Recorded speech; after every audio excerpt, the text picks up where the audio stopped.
भयंकर सूखे की स्थिति के बीच उम्मीद बनी है कि इंद्रदेव मेहरबान होने वाले हैं। मौसम विभाग ने जो पूर्वानुमान जारी किया है उसके मुताबिक इस बार सामान्य से अधिक करीब 10.6% बारिश होने की उम्मीद है। मौसम विज्ञान इस आंकड़े को बेहतर मानता है। हालांकि मानसून से जुड़ा अभी यह पहला पूर्वानुमान है। लंबे समय तक अधिकतर पूर्वानुमानों के गलत साबित होने पर मौसम विभाग की साख पर ही सवाल खड़ा हुआ, लेकिन बीते वक्त में मौसम विज्ञान ने काफ़ी प्रगति की है। वर्ष 2015 के मौसम विभाग के बाद वाले पूर्वानुमान में बामुश्किल 2% का अंतर था। ऐसे में अप्रैल के इस पूर्वानुमान को एक संकेत के तौर पर देखें तो यकीनन मुल्क के लिए यह बड़ी राहत की बात है, क्योंकि पिछले साल अल नीनो असर के चलते सामान्य से 14%, जबकि उससे पिछले साल 12% कम बारिश हुई थी। 2 साल तक लगातार मौसम की इस बेरुखी का असर अब तक देखने को मिल रहा है। देश के 200 से ज़्यादा जिले सूखे की चपेट से प्रभावित हैं। महाराष्ट्र के कई जिलों में धारा 144 लगी हुई है। बुंदेलखंड में बंदूक के सहारे पानी की निगरानी की जा रही है। वहीं रांची हाई कोर्ट ने नगर निगम को सेना की मदद लेने की सलाह दी है। ये अप्रैल की शुरुआत तक के हालात हैं। मई और जून अभी बाकी हैं। सूखाग्रस्त मराठवाड़ा, विदर्भ और बुंदेलखंड जैसे इलाकों में भी मानसून बेहतर रहने वाला है। पिछली बार अल नीनो ने रुलाया था, लेकिन इस बार ला नीना राहत बनकर आने वाली है। चूंकि इस कृषि प्रधान देश में करीब 55% खेती इंद्रदेव की मेहरबानी पर ही निर्भर है, लिहाजा उम्मीद जगती है कि खरीफ की फसल बेहतर रहेगी। जाहिर है, किसान की संभावित खुशी देखकर उद्योग धंधों में भी ऊर्जा का संचार हुआ है। आंकड़े जारी होने के बाद शेयर बाजार में दिखा उत्साह इसकी झलक भर है। किसान की आय बढ़ेगी तो बाजार में मांग बढ़ेगी, जिसका सीधा असर कंपनियों की उत्पादकता पर पड़ेगा। इन आंकड़ों से महंगाई के काबू में रहने की संभावना भी प्रबल होती है। मानो सब कुछ अच्छा अच्छा, लेकिन सब कुछ अच्छा अच्छा मानकर लापरवाह हो जाना भयंकर भूल होगी। समझना होगा कि 4 महीने की इन अनमोल बूंदों से बीते 2 साल का जल संकट खत्म नहीं होने वाला। लिहाजा वर्षा जल के बेहतर प्रबंधन के लिए अभी से तैयार होकर सरकार और समाज दोनों को जुटना होगा। सरकार के स्तर पर व्यावहारिक नीतियां बने, जबकि समाज के स्तर पर उनका बेहतर क्रियान्वयन सुनिश्चित हो। पूर्व के अनुभव इस गंभीरता की जरूरत पर बल देते हैं। मसलन मनरेगा के तहत पिछले 10 वर्षों में जल संचयन पर करीब 2 लाख करोड़ रुपए खर्च कर 25 से 30 लाख जल निकाय तैयार किए गए।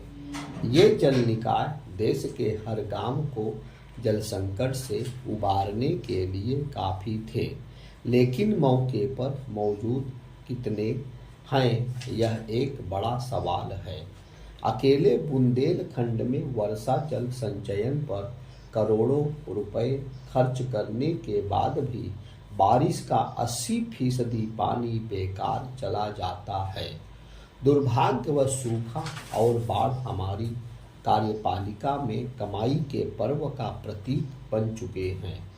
ऐसी सोच में व्यापक बदलाव लाना होगा। जल संकट वाले इलाकों में किसानों को कम पानी की खपत वाली फसलें बोने के लिए आर्थिक प्रोत्साहन दिया जाए।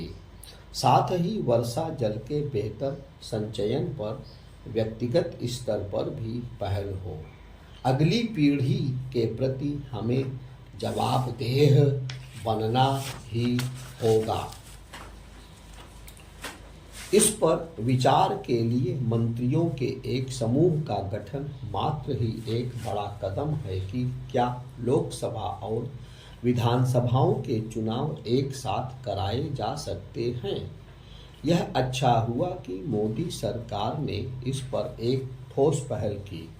इसके पहले एक संसदीय समिति दोनों चुनावों को एक साथ कराने के सुझाव को नेक विचार बता चुकी है और मौजूदा मुख्य चुनाव आयुक्त भी इस सुझाव का समर्थन कर चुके हैं।